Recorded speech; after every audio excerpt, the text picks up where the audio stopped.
क्या कभी आपने आईपीएफ क्लेम किया है? फॉर्म भर दिया, डॉक्यूमेंट सबमिट कर दिए, स्टेटस भी चेक कर लिया, लेकिन महीने गुजर गए, कुछ समझ में नहीं आ रहा अब आगे क्या होगा। क्या ये सिस्टम स्लो है या कुछ और? तो चलिए इस वीडियो में देखते हैं कैसे होता है आईपीएफ क्लेम अप्रूव। तो सबसे पहले जब आप ऑनलाइन आईपीएफ फॉर्म 5 भरते हो तो लोगों को लगता है कि ये सीधा गवर्नमेंट के पास जाएगा और कुछ ही दिनों में मेरे शेयर्स मेरे अकाउंट में आ जाएंगे, लेकिन ऐसा नहीं है। ये इतना भी सरल नहीं होता। तो सबसे पहले आईपीएफ 5 फॉर्म भरने के बाद आपका एक एसआरएन नंबर जनरेट होता है और आपके क्लेम का स्टेटस तब होता है पेंडिंग ई वेरिफिकेशन। और ये पहले आपको भेजना पड़ता है कंपनी के नोडल ऑफिसर को। उस क्लेम डॉकेट में आपको भेजना पड़ता है आईपीएफ 5 क्लेम फॉर्म का print, CML copy, cancel cheque और कुछ सपोर्टिंग एफिडेविट्स। नोडल ऑफिसर को आपके डॉक्यूमेंट्स वेरीफाई करने होते हैं।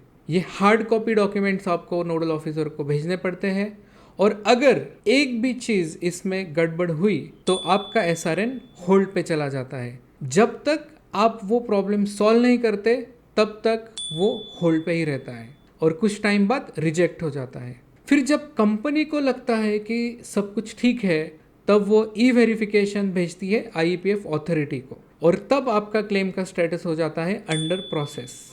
अब ये फाइल गवर्नमेंट के सिस्टम में चली जाती है और एक नए क्यू में चली जाती है। वहाँ भी एक वेरिफिकेशन होता है, हर डिटेल क्रॉस चेक होती है, उनके अलग अलग रूल्स होते हैं उसके हिसाब से। और अगर वहाँ पे भी कुछ गड़बड़ी निकली तो वापस आपका एसआरएन होल्ड पे चला जाता है जब तक आप वो प्रॉब्लम वापस सॉल्व नहीं करते हैं। सब कुछ अगर सही हो तो आईपीएफ अथॉरिटी उनके प्रायोरिटी के मुताबिक आपके क्लेम को अप्रूव कर देती है और कुछ दिनों में आपके शेयर्स आपके अकाउंट में, डीमैट अकाउंट में आ जाते हैं। इसमें ध्यान रखिए, आपने पहले क्लेम फाइल किया है इसलिए आपका क्लेम पहले अप्रूव होगा, ऐसा नहीं होता। तो इस पूरे प्रोसेस में जैसे आईपीएफ 5 क्लेम फाइल करना, आपके डॉक्यूमेंट्स को प्रिपेयर करना, कंपनी का ई वेरिफिकेशन होना, उसके बाद गवर्नमेंट का अप्रूवल मिलना और फाइनली शेयर्स डीमैट में आना, इन सारे प्रोसेस को, इन सारे स्टेप्स को सब कुछ मिला के